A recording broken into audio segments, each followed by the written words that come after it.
qu'est-ce que je pense des influenceurs, influenceuses, influenceuses qui sont publiés? Ce serait difficile pour moi d'en avoir encore plus rien à foutre.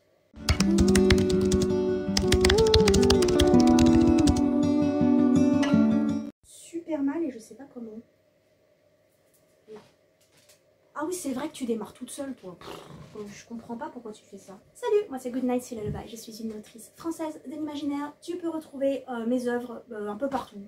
Sauf la première, mais la deuxième et la troisième, tu peux. Je sais pas pourquoi le drama des influenceurs qui sont publiés par les maisons d'édition est ressorti. Je sais pas qui a été publié, je sais pas si cette personne vaut le coup, je sais pas si on en parle toujours, parce que moi là je filme ça en août, je sais pas quand on est. Mais bon, il y en aura un prochain sûrement. Je sais pas et je m'en fous complètement. Je vais pas utiliser le terme jamais parce que il y a possiblement un moment où j'étais quand même très jalouse quand je n'étais pas publiée. Peut-être que le fait d'être publiée justement me permet d'avoir une autre vision du truc. Mais je ne suis pas... je me sens pas en compétition avec eux. Et je me sens pas volée par eux. Ça veut rien dire. Ils me volent pas ma place. Est-ce que vous pensez vraiment qu'une maison d'édition qui veut publier un influenceur, une influenceuse, veut publier quelqu'un d'autre qu'un influenceur, une influenceuse? Cette personne-là ne vous prend pas votre place, c'était prévu depuis le début. Et on peut parler de talent, on peut parler de passion, on peut parler de ghostwriters, prête-plume, tout ce que vous voulez, j'en sais rien et je m'en fous. Parce qu'en fait, en réalité, il n'y a pas que les influenceurs, influenceuses, influenceuses qui prennent des prête-plumes, qui sont des produits marketing, qui... bref, c'est pas les seuls. Déjà, premièrement, c'est pas parce que tu parles de mode, de jeux vidéo, de voitures, de ce que tu veux en ligne que t'aimes pas écrire et que t'aimes pas lire. On peut avoir plusieurs passions dans la vie. Et ensuite, cette maison d'édition, elle voulait les publier eux. Si elle avait voulu vous publier vous, elle aurait fait un appel à texte. Elle aurait fait ce genre de choses. Oui, je suis complètement d'accord. C'est chiant, c'est désagréable. Devenir auteur, c'est dur. Et la réalité, c'est que oui, ces influenceurs, influenceuses,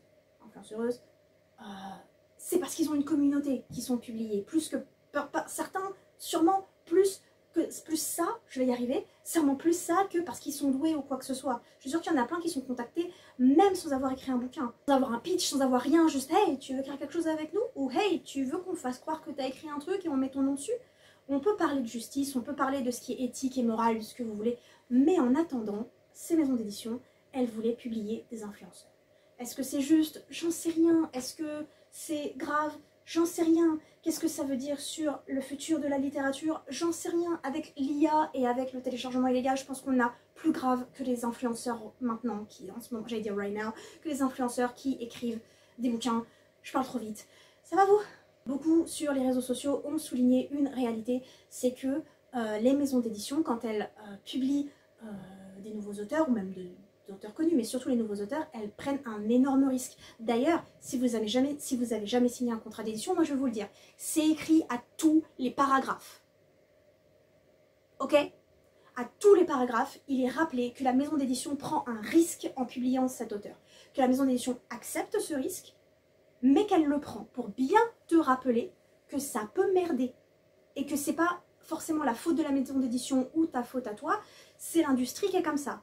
Ça peut être de ta faute, ça peut être de la faute de la maison d'édition, mais en règle générale, une maison d'édition, en fait, quand elle décide de te publier, surtout si t'es pas connu, elle passe un pari, en fait. Elle n'a pas la moindre idée de si ça va marcher ou pas. C'est d'ailleurs également pour ça que les sagas, quand on commence, c'est de plus en plus compliqué à publier, parce qu'on ne sait pas si tu vas marcher. Et la maison d'édition, elle décide de te faire confiance, elle décide d'avoir confiance en cette collaboration que vous allez faire, et elle prend un risque. Et ce risque, il est principalement financier. Parce qu'une maison d'édition, elle n'a un peu rien à faire au final de publier un mauvais bouquin si celui-ci se fait acheter. Par contre, un bon livre qui floppe, ça peut être dangereux. Et vous savez ce qu'un livre d'influenceur, influenceuse fait? Eh ben, elle ramène la thune. Il ramène. Bref. Beaucoup ont apporté ce point sur les réseaux sociaux que, en fait, oui, peut-être que la maison d'édition ne veut que se faire de la thune sur les influenceurs, influenceuses, mais si vous voulez que pour vous, il y ait le budget de vous publier, eh bien, il faut bien qu'il y ait de l'argent quelque part. Parce qu'une maison d'édition, c'est une entreprise. Les gens n'aiment pas quand je dis ça. Les gens n'aiment pas non plus quand je dis qu'être auteur, c'est un métier, avec tout ce qui va avec d'un métier. Une passion et un métier, ça peut être la même chose. Mais dans cette histoire, il y a toujours une histoire de thunes. Faut pas me faire croire que vous voulez être publié juste pour être lu. C'est super. Il y en a sûrement quelques-uns dans le tas. Mais il y en a d'autres dans le tas qui veulent en faire leur métier, qui veulent en vivre ou qui veulent juste la thune. Et d'ailleurs, si vous voulez la thune, vous n'êtes pas dans dans le bon domaine. Mais restez, on est sympa. Enfin, je crois. Bref, c'est l'argent qui fait tourner le monde, le capitalisme, tout ce que vous voulez. Mais en attendant, votre petit livre indépendant, super cool, super niche, qui mérite d'être publié, il ne peut pas l'être si la maison d'édition, elle n'a pas d'argent pour le faire. D'ailleurs, je ne sais pas si vous avez remarqué, mais 2025 et 2024, ça a été un peu l'hécatombe dans les maisons d'édition. Les maisons d'édition, c'est comme les restaurants. Tout le monde en ouvre et tout le monde en ferme. Parce que financièrement, c'est compliqué. Donc moi, j'en ai pas vraiment grand-chose à foutre, en fait, qu'un influenceur, une influenceuse, une influenceuse soit publiée. J'en ai rien à péter. Vraiment que dalle. Parce que de un, je ne sais pas si cette personne en avait envie vraiment, avait cette passion, n'osait pas en parler. Comment dire, je sais pas s'ils sont doués et je m'en fous parce qu'il y a des auteurs super connus et super vendus que je trouve pas spécifiquement doués. Les mauvais romans n'existent pas, mais bon, il y a des trucs que je trouve mauvais quand même. Ou en tout cas qui ne me parlent pas. Il y a sûrement plein de gens qui trouvent que mon roman c'est de la merde. C'est pas vrai. Il est incroyable. Franchement, il va vous changer votre vie. La réalité, c'est que tout ça, je m'en fous. Parce que si une maison d'édition a décidé de publier cette personne-là, c'est qu'elle avait décidé, oui, de publier cette personne-là pour son influence et pour sa communauté. Oui, c'est pas juste, mais c'est pas la norme. C'est aussi quelque chose dont je parle beaucoup, mais c'est aussi un peu noyé dans tout ça. Il y a énormément de gens sans followers qui sont publiés. Hein. Énormément. J'ai vu plein sur Thread de personnes qui avaient signé des contrats à compte d'éditeur, attention, à compte d'éditeur, qui n'ont personne sur les réseaux sociaux. Ils ont répondu à un concours, un appel à texte, ils ont envoyé, c'est tombé sur eux, tant mieux. Et ça peut tomber sur vous. Mais la réalité, c'est que cet influenceur-là, il vous a pas piqué votre place. Parce que cette place, elle a été faite pour lui spécifiquement et personne d'autre ne pouvait la prendre. Pas même votre roman qui est sûrement incroyable.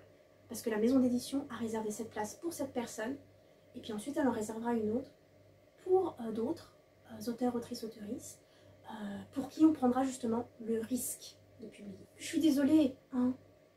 Je suis bien d'accord pour dire que ça peut être injuste, que ce soit uniquement basé sur une communauté, je suis bien d'accord. Mais il serait conne et tout ça de dire non. Vous le feriez pas, vous? Vous le feriez pas? Pourquoi on est tous sur les réseaux sociaux? Ça, c'est la vraie question, hein. En dehors du fait qu'on s'est rendu compte que c'était voilà, et en dehors que c'était un nouveau moyen de com, et en dehors du fait qu'on s'est rendu compte qu'on n'était pas capable de conversationner avec des vrais gens et que c'est mieux sur internet. Pourquoi on a tous des réseaux sociaux? Pourquoi on regarde tous nos stats? Pourquoi on regarde tous, on se fait des chaînes YouTube, des chaînes Twitch, maintenant il y en a de plus en plus. Pourquoi? Et parce qu'on veut qu'une communauté grandisse, parce qu'on sait ce que cette communauté peut apporter. Il y a une mouche sur ma tablette. Bref, c'était un peu, voilà. Je dis pas qu'on n'a pas le droit d'être déçu. Je dis pas qu'on n'a pas le droit de se sentir trahi par l'industrie, entre guillemets, je trouve pas les bons mots. Mais il faut remettre les choses au bon endroit, en fait. C'est pas qu'une question d'influenceuse, influenceur, influenceuse, chanteur, actrice, tout ce que vous voulez. Un auteur très connu aura plus de chances que vous d'être publié. C'est comme ça.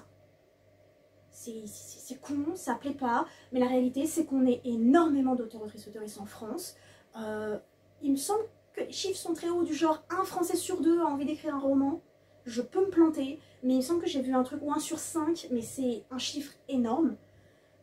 Je vais pas dire qu'il y a de la place pour tout le monde ou pas de place pour tout le monde, parce que je pense que c'est beaucoup plus nuancé que ça, en fait, la place dans l'édition. Maintenant, j'estime que personne, à moins d'être une personne ignoble, que personne ne mérite plus ou moins sa place, qu'elle ait 0 follower ou 3 millions. Je pense qu'on est au même stade, on mérite, et que on devrait réfléchir un petit peu plus à comment fonctionne une maison d'édition et à comment fonctionnent les finances d'une maison d'édition et tout ce que ça engendre pour que vous soyez publié, vous, et qu'en revoyant ça, on se dise peut-être que, ouais, peut-être que la maison d'édition, elle peut faire grave de la thune à côté. Si ça peut te permettre à toi, et me permettre à moi d'avoir une chance, à un moment donné. C'était un peu décousu. Je reviens, ça fait longtemps que j'ai pas filmé, et ça va pas. Vous saviez que j'étais en dépression? Bah c'est compliqué, voilà. Mais je vous aime quand même.